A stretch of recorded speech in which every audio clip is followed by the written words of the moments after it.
Bangalore depending on Kaveri water. ಮತ್ತೆ ಇನ್ನು ಆಚೆ ಹೋಗುವಾಗ ತಮಿಳುನಾಡಿಗೆ ಸಹ ನೀರು ಕಾವೇರಿ ನೀರು ಸಿಗ್ತದೆ. ಇದರಲ್ಲಿ ಹೊರಗಡೆಯಿಂದ ತುಂಬ ಡೆಮೋಗ್ರಫಿಕ್ ಪ್ರೆಷರ್ ಬರ್ತಾ ಉಂಟು. ಸೊ ಇದು ನಮ್ಮ ಮೂಲ ನಿವಾಸಿಗೆ ಸಹ ತೊಂದರೆ ಆಗ್ತದೆ, ನಮ್ಮ ಕಾವೇರಿ ನದಿಗೆ ಸಹ ತೊಂದರೆ ಬರ್ತಾ ಉಂಟು. ಸೊ ಅದಕ್ಕೆ ಏನು ನಾವು ಮಾಡಬೇಕು ಅಂತ ಇಂದು ನಾವು ಪ್ರಸ್ತಾವ ನಗರದಲ್ಲಿ illegal land conversion Karnataka land development act 54 ಪ್ರಕಾರ ಕೊಡಗಿನಲ್ಲಿ ಕಾಫಿ ತೋಟ ಮತ್ತು ಜನ್ಮಭೂಮಿ ಗದ್ದೆ ಇದನ್ನ ಕಮರ್ಷಿಯಲ್ ಕನ್ವರ್ಷನ್ ಮಾಡಲಿಕ್ಕೆ ಯಾರಿಗೂ ಅಧಿಕಾರ ಇಲ್ಲ. ಅಂತೂ ಸಹ ಇದು ಕಮರ್ಷಿಯಲ್ ಕನ್ವರ್ಷನ್ ಆಗ್ತಾ ಉಂಟು. ನಾವು ಕರ್ನಾಟಕ ಹೈಕೋರ್ಟ್ನಲ್ಲಿ ಇದ್ದೀವಿ ಮತ್ತು ಕೆಲವು ದಿವಸದಲ್ಲಿ ನಮಗೆ ಫೈನಲ್ ಕೋರ್ಟ್ ಆರ್ಡರ್ ಸಿಗ್ತದೆ ಅಂತ ನಮಗೆ ಇನ್ಫಾರ್ಮೇಶನ್ ಬಂದಿದೆ.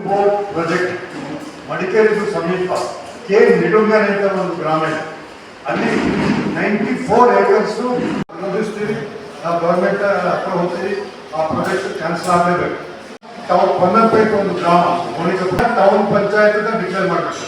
ಗೋಣಿಕೊಪ್ಪದಲ್ಲಿ ಸಹ ಅಲ್ಲಿ ಟೌನ್ ಪಂಚಾಯತ್ ಮಾಡಲಿಕ್ಕೆ ಒಂದು ಪ್ರಸ್ತಾವನೆ ಇದೆ. ಸೊ ಗೋಣಿಕೊಪ್ಪ ಮತ್ತು ಪೊನ್ನಪೇಟೆ ಟೌನ್ ಪಂಚಾಯತ್ ಆಗಿಬಿಟ್ರೆ ಸೌತ್ ಕೊಡಗು ಬಂದ್. ಅಲ್ಲಿ ಮಡಿಕೇರಿ, ಸೋಮವಾರಪೇಟೆ, ಕುಶಾಲನಗರ ಟೌನ್ ಪಂಚಾಯತ್, ಕೊಡಗು ಹೋಯ್ತು, ಕಾವೇರಿ ನದಿ ಹೋಯ್ತು. ಮತ್ತೆ ಬೆಂಗಳೂರಿಗೆ ಏನು ಮಾಡಬೇಕು, ಏನಾಗಬೇಕು, ಮಂಡ್ಯ ರೈತರಿಗೆ ಏನು ಮಾಡಬೇಕು, ಸ್ವಲ್ಪ ಯೋಚನೆ ಮಾಡಿ. ಇನ್ನೊಂದು ನಾವು ನಿಮಗೆ ಗೊತ್ತಿದೆ, ನಮ್ಮ ಸಹ ಇಲ್ಲಿ ಆನೆ ಬಿಟ್ಟಿದೆ, ಟೈಟೇನಿಯಂ ರಾಡ್ ಇದೆ. ನಮ್ಮ ಬಚಾವ್ ಗಾಡ್ ಇವಾಗ ಮಾನ್ಯ ಮುಖ್ಯಮಂತ್ರಿ ಫಾರೆಸ್ಟ್ ಮಿನಿಸ್ಟರ್ ಅವರು ಮುಂಚೆ ಪ್ರಸ್ತಾವ ತಗೊಂಡು ಹೋಗ್ತೀವಿ. ಮತ್ತು ಆ ಲೆಟರ್ ನಿಮಗೆ 1516 400 kV power line going to Kerala. It should have been routed along the coast, but somehow in the catchment area of Kaveri for a power line project which should have been avoided and taken to some other. Now they want railway, multi-lane highway and water. Again, it's a laksa mara. So now we are in court on that and we hope we get a favorable outcome. So tourists are welcome to Kodagu. There is no problem. ನಾವು ಸಹ ಬೇರೆ ಪ್ರದೇಶಕ್ಕೆ ಬೇರೆ ಪ್ರದೇಶಕ್ಕೆ tourist ಆದರೆ tourist Kodagu ಜನಸಂಖ್ಯೆ 6 lakhs. Annually tourist ಬರೋದು 40 lakhs. How can we bear this? Legal because they violating Karnataka land development 64. Illegal immigrants who are mostly from Bangladesh, even the Rangers are there, and some measures are being taken. ಆದರೆ we need that to be most needed. ಇದು ಕರ್ನಾಟಕದಲ್ಲಿ ಎಲ್ಲ ಮಲ್ನಾಡ್ ಡಿಸ್ಟ್ರಿಕ್ಟ್ಗೆ ಇದು ಇದು ಬರಬೇಕು.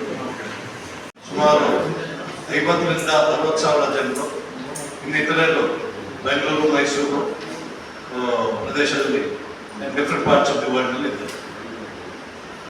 ಮಾತಾಡಿ ಇದನ್ನ solution ಮಾಡಬೇಕು. ಮತ್ತೆ ಏನು ಮಾಡಬೇಕು ಅಂತ ನಮ್ಮ ಐಡಿಯಾ ಇದೆ. ನಾವು ಸುಮ್ಮನೆ ಮಾಡಿ ಅಂತ ಹೇಳ್ತಾರೆ. ಅದು ಲೆಟರ್ ನಿಮಗೆ ಕೊಡ್ತೀನಿ. Representing the Youth Wellness Foundation, and now we continue because we are supporting anybody and any movement that is good for Kodagu's land.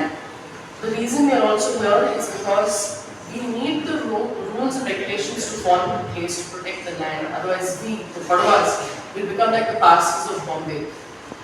Just like Kanmukana was saying, the way people from Manipur, Nagaland are protecting their land, it is time for people of Kodagu, not just the Kodagas, to come together and make sure that the land is protected and make sure that people of Kodagu join this movement, because we need the legal representatives to start representing the people. The river Kaveri feeds close to about 8 crore people. That sand minings, leather, okay, and getting to large, huge, unethical and unplanned and unsanctioned resorts and things like that. There is no forest, there is no rain. This is what we learn in school. So